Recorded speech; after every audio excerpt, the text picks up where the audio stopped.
We welcome you back to Neyland Stadium in Knoxville. Crowd announced at 6,138. But I must say many have left. A lot of empty seats, particularly in the upper deck as the Gators lead the Volunteers. Here's Caleb Sturgis with the kick. The two deep men, Dennis Rogan and Denarius Moore. This will be Rogan near side, a yard deep. And he brings it out. Oh, he's got some room. All the way out to the 42-yard line.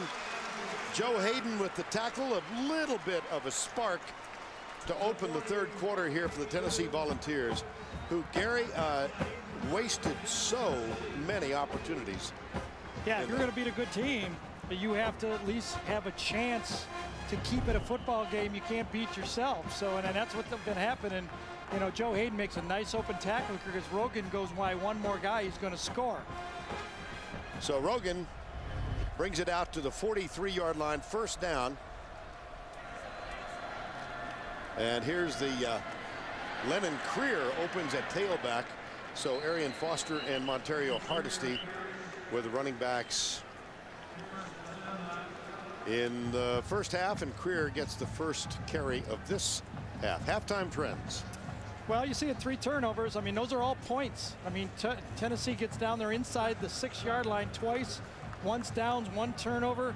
Brandon James, of course, had the punt return and the kickoff turn with a lot of hidden yardage for Florida that doesn't show up. Tebow has been under control, but remember, Vern, they've only run 23 plays in this game. Brandon Warren, the tight end, is on the field. Here's Crompton back to play. Oh, it's almost picked off again. And Brandon Warren was the intended receiver. I was talking to Bob Kesling, who's the play-by-play man for Tennessee. And Crompton missed Tuesday's practice with an injured ankle. Kesling says he thinks that ankle is hurting Crompton more than Tennessee has let on. Okay. That's the story, and they're sticking to it. It's a good theory. Giving you all the news. I know. You think all I do is eat hot dogs at the halftime? Well, he told us he was 100%. I watched him in practice. He was limping a bit. He's bouncing around out there. If he can't play with that kind of ankle, he's in trouble in the SEC. On third down, Crompton in the spread. Back to throw. Little pressure, tucks it. And he's going to be caught short. It'll be fourth down. So a wasted opportunity after the Rogan kickoff return. And Brandon Spikes, number 51, along with Lawrence Marsh, number 90, made the tackle. Now, Harvin and Brandon James go back to return the punt. James already with a 78-yard punt return when they played here 2 years ago. He was a freshman. They were walking out of the tunnel, and Urban Meyer told us, I hadn't made up my mind who was going to return the punts in the game, 18-year-old. And Brandon James came out and immediately began doing the Gator Chomp. And Urban Meyer said, you're my punt returner. He had one of 90 yards in that game that was brought back because of a penalty. This fair catch taken at the 8. I really like the 2 returners back when a team is trying to pooch, because you're going to catch the ball in the air and keep that ball from going inside your 5. 2 guys don't have to run for it. 1 guy does.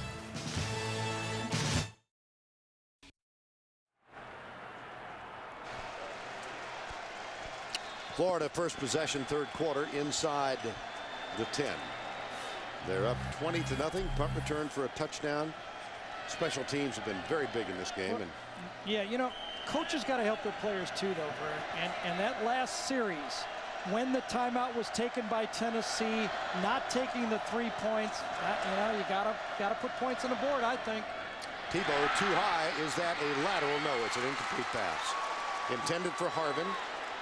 Adam Myers-White is out there. Boy, really modest numbers for Tim Tebow in this game. Yeah, I know, but the big point is he only had 23 plays because of the punt return for the touchdown and long drives for Tennessee. See, here's what I'm saying is the game has changed a little bit because of the new clock rules. You're only going to get the ball 4, maybe 5 times a half. So you got to put points on the board when you have the ball. You just don't have that many opportunities. David Nelson's on the field. He goes out wide right, number 83. Riley Cooper is out there as well. Second down and 10. Harvin in motion.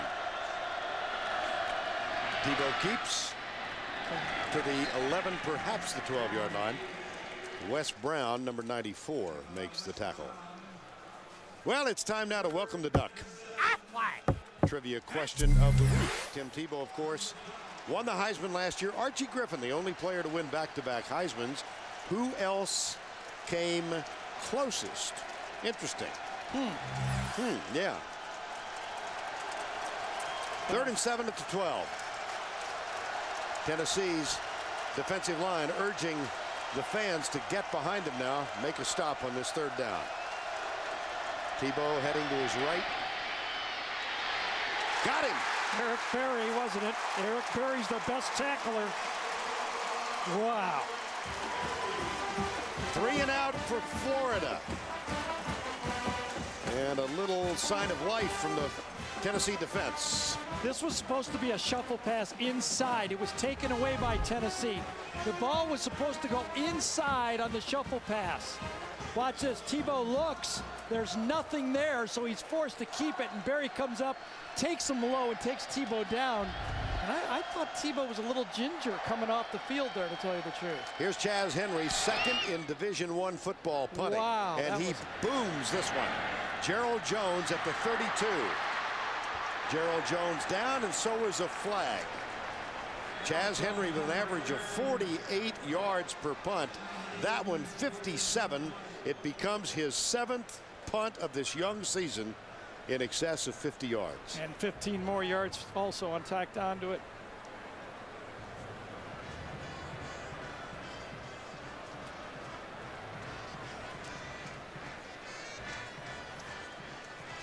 Here's Thomas Ritter.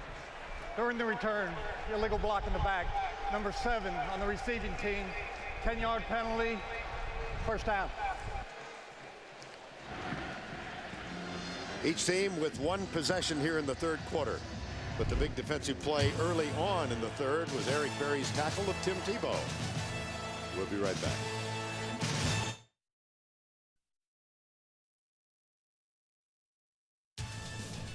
The Home Depot SEC on CBS is sponsored by Aflac. Ask about it at work. Sonic. Coca-Cola Zero. And by Allstate.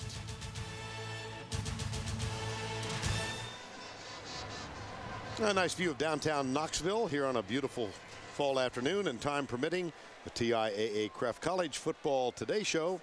Tim and Spencer back in New York.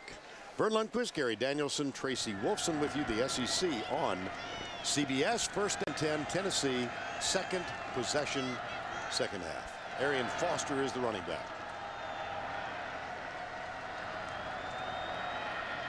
So I guess there's bad news, good news. You know, bad news is you went 3 and out. Good news is you might get it more often. Right? True. Tackle can't pick up his hand. Ramon Foster picks up his hand to listen to the quarterback. Philip Fulmer is a little upset. He's yelling Ramon too. I'm pretty sure he said, Ramon, what are you doing? 78 offense, 5-yard penalty, 1st down. That's just total laziness and lack of concentration. Watch Ramon Foster listen to the quarterback. He turns around and oh, now he can't do it. That you know is that was Philip Fulmer. 5-yard penalty, 1st down. Crompton steps up, being chased, hit from behind, and then really hit from in front. It was Ryan Stamper, number 41, who delivered the big blow. And we've got a moment to spend with Tim Brando. Vern, you know, Oregon came from 17 down last week to beat Purdue. They were trying to mount a comeback, but Boise State just keeps answering. Kellen Moore, his 3rd touchdown pass of the day, this one to Vinny Peretta, 74 yards. Vern? I sense a fly. 2nd down and 10. Here's Crompton. Handoff left side to Arian Foster. Breaks the tackle. Flag is down. This wonderful run is going to be called back. Joe Hayden with the tackle. And another spark for Tennessee. A 26-yard run will go the other direction. Yeah, and it was way behind the play, you know, but as an offensive lineman, you never know. I think it was on Scott. Might have been Parker. I thought it was 79. Best looking run of the day, obviously. Holding, 79 offense, 10-yard penalty from the previous spot. Still second out. Yeah, you can see the frustration now from the Tennessee players. They got to put it aside. Chris Scott, the left tackle, number 79. That's 7 penalties for each now. But that one negates a 26-yard run. Again, Florida's mistakes seem small. Tennessee's mistakes seem huge. Isn't that amazing? Just seems that way, doesn't it? Itsy bitsy, I think yeah, you they're said. itsy bitsy like for Florida. Right side, this is Foster again.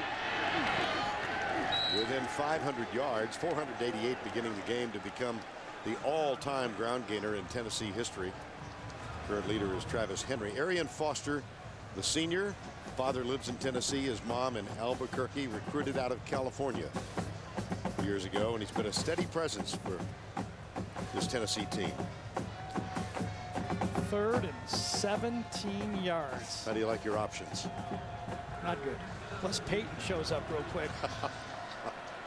I'm sure he's watching.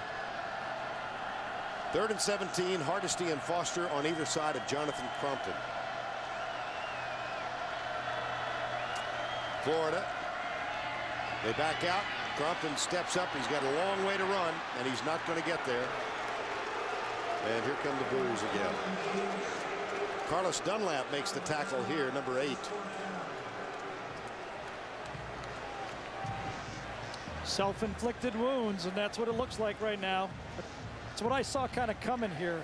The Tennessee fans just had no heart for this game. They just didn't believe. Small little indication what you talked about on the airplane coming in.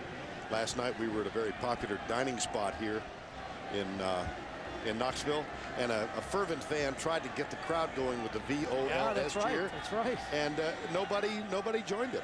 He was almost yelling by himself. Oh, Tennessee was held up pretty well there. Brandon James, they faked the handoff, and Brandon James across the 50 and inside Tennessee territory. That's a 13-yard return.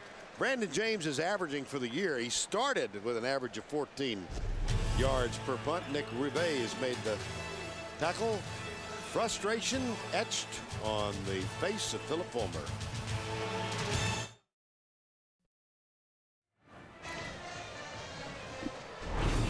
And it's now time for the playbook presented by The Hartford.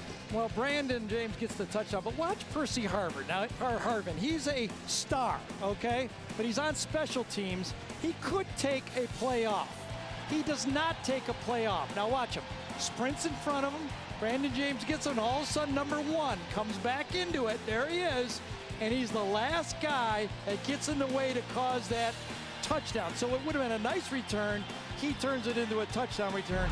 A star going through with his play and his assignment. Nice job, Percy. Special teams, huge edge for Florida.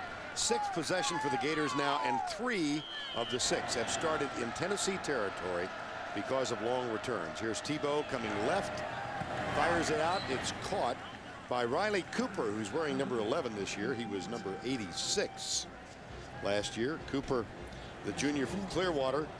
That number was worn by Jared Faison, who elected to transfer, so it became available this year, and Riley Cooper grabbed it. Excuse me, Vern, when is Florida going to go deep? They haven't done it yet. No. I mean, it's just almost like a ticking time bomb here. They're going to do it pretty soon. Out of the spread. Handoff Moody. Gets a block, gets another block from Murphy downfield.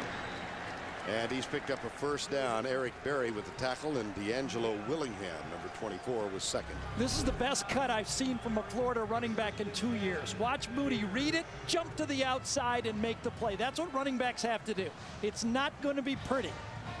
You've got to find space and then accelerate it to it. That made Florida fans feel really good right there. Moody as advertised on that one. Emmanuel Moody, as we said, from Coppell, Texas, began his career at USC, transferred, sat out last year. And he gets the handoff up the middle. And let's concentrate again on Tim Tebow and answer the, cue the duck. Cue the duck.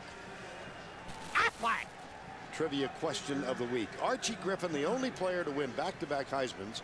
Who else came closest? The answer, Billy Sims finished second in '79 after he won it in '78. Charles White won that one. How about the whole list? Look at all these guys who won it as juniors or a sophomore. Blanchard, Doak Walker, Janowitz, Staubach, Archie Griffin, Ty Detmer, Jason White, and Matt Leinart. And of course, all of them were juniors. Tebow, the first sophomore ever. Comes left. Oh boy, nice open field tackle by Eric Berry. 7:13 to go here. Let's go back to New York once again. Here's Tim. Vern and Gary, forever Tennessee's tied to UCLA, and Willie Tuatama finds Rob Gronkowski. Again, that's the second touchdown strike between those two. The Bruins are down 24-10 now to Arizona. So Mike Stoops' team getting it done. And again, further, I guess, adding to the misery index in volunteer land. All right, Tim, thank you. It's 3rd down and 1. Tebow keeps it, cuts, first down at the 20-yard line. That'll be a first down and 10. For more on Tim away from the field, let's go down to Tracy Wilson. That's right. We'll talk about Tim Tebow outside the huddle, his future profession, a doctor. Nobody did perform circumcisions this summer while on a mission trip in the Philippines. His favorite movie, Braveheart, appropriate for him. A health, not his guilty pleasure, ice cream. His favorite artist, his buddy Kenny Chesney, who's actually a Tennessee fan. They have a bet on this game, and let's just say if Tennessee wins, Tebow has to sing Rocky Top. I don't want to hear that, Trace. I do not want to hear it. First down and 10. Tebow hands it off to Harbin up the middle, and Harbin hit up high and knocked down. Just one other note about the Tebow family is parents Bob and Pam are here.